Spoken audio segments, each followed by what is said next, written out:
Hola a todos, I'm Carlos Rocha. I'm the studio head of Dreams Incorporated and the SIG team, and we're really hard at work here in Colombia, making a really awesome experience for all of you guys. And we're really excited about everything that you guys have told us, how excited you are for the game, how excited you were for the demo. And we really want to share a lot more information with you guys, so I'll leave that to Derek, who's the producer back at Modus Games, who's our publisher, because we really need to get back to work to be making that awesome experience that you're all going to enjoy. So, buena suerte and bye-bye. Hi everybody, I'm Derek Neal. I'm the executive producer on Cris Tales at Modus Games. And as you guys probably saw, we just released a public demo of this game and we were completely blown away by the positive reception that it got. Thank you guys so much for all of the support, the thoughts and questions that have come in, the activity on our Discord server and Twitter. We really appreciate it. Of course, this was just a demo. It's about 45-minute introductory experience. There's a lot more to come though, and a lot of cool things we're planning for this game that we haven't gotten a chance to talk about yet. So I'd like to take this opportunity to talk about some of those things with you and also go over some of the feedback we got from the demo and what our plans are to change some of it based on that feedback. So let's get into it. So first, let's talk about some numbers. We made what we thought would be a 45-minute introductory experience, and for the sort of average player, it did take about that. I think the average amount of time played in the game was about 50 minutes. But actually, there were a lot of people that spent 2-3 hours in the game, and that really blew us away. Turns out that a lot of people just wanted to wander all over the place, look at all of the beautiful art, check out how the characters and the buildings and the world change across past, present, and future. And that was really humbling. It really showed us that we were on the right direction and that people really cared and were passionate about the product that we were trying to put together. Another thing that we asked is how people would rate the experience overall. On a scale out of 1 to 10, how good did you think this was, and how good do you think the final product is going to be? And again, we were blown away by the reaction. As you can see, it was mostly 8s, 9s, and 10s, and the average score was a little over 8.5 out of 10. Which, for a demo that we had just put out at the launch of this game and still tons of work and polish and love to go into it, also completely blew us away. The other thing that was really interesting about it is how many of you, basically all of you, said that you would want to recommend this game to a friend. More than 9 out of 10 of you came back to say that this is something that they would like to recommend, and again, we were blown away by that. Okay, so now let's dive into some of the specifics, things you guys liked, things you guys had some feedback on. So first of all, things that people said they loved, the art. That was far and away one of the most commented things, and we totally agree. It's all hand-drawn, it's breathtaking, and we're glad you guys enjoyed it as much as we did. Another thing that people mentioned they liked a lot was the combat. The timing-based systems that are kind of reminiscent of Paper Mario, Legend of Dragoon, games like that. The turn-based classic Japanese RPG combat, people seem to be very fond of. The time mechanics are another thing that people said that they really liked, that they enjoyed being able to walk around and see how everything changed and solve puzzles using the different parts of the timeline. Also very exciting. Another thing a lot of people called out was the music. And actually there were 2 different composers that worked on this game. The one who did the main theme for the town of Narim, that was Norihiko Hibino-san.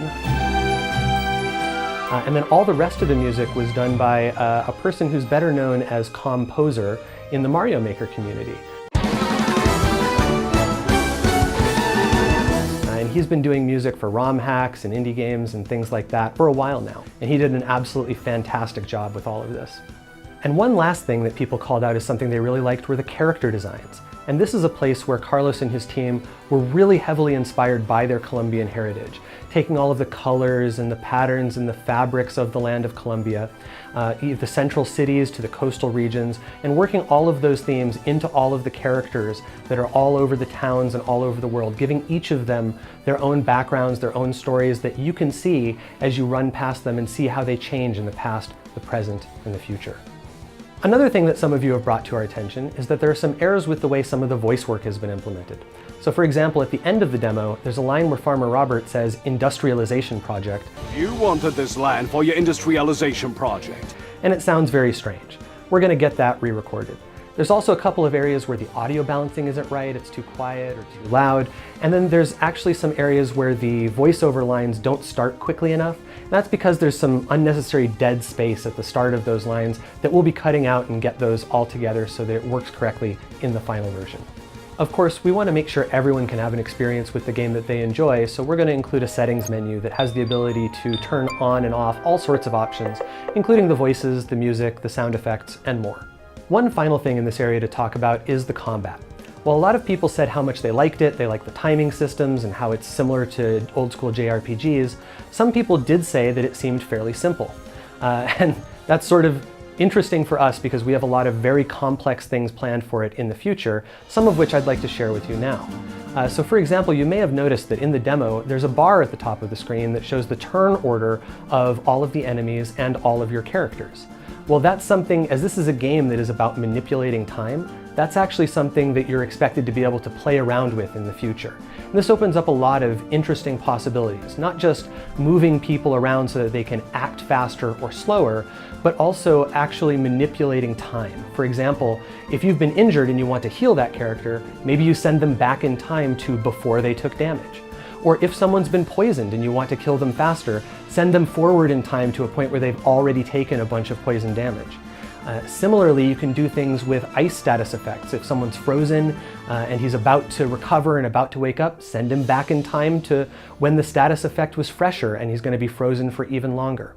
There's actually a lot of strategy that's added by the ability to mess with the turn order and also all the strange ways it can interact with status effects.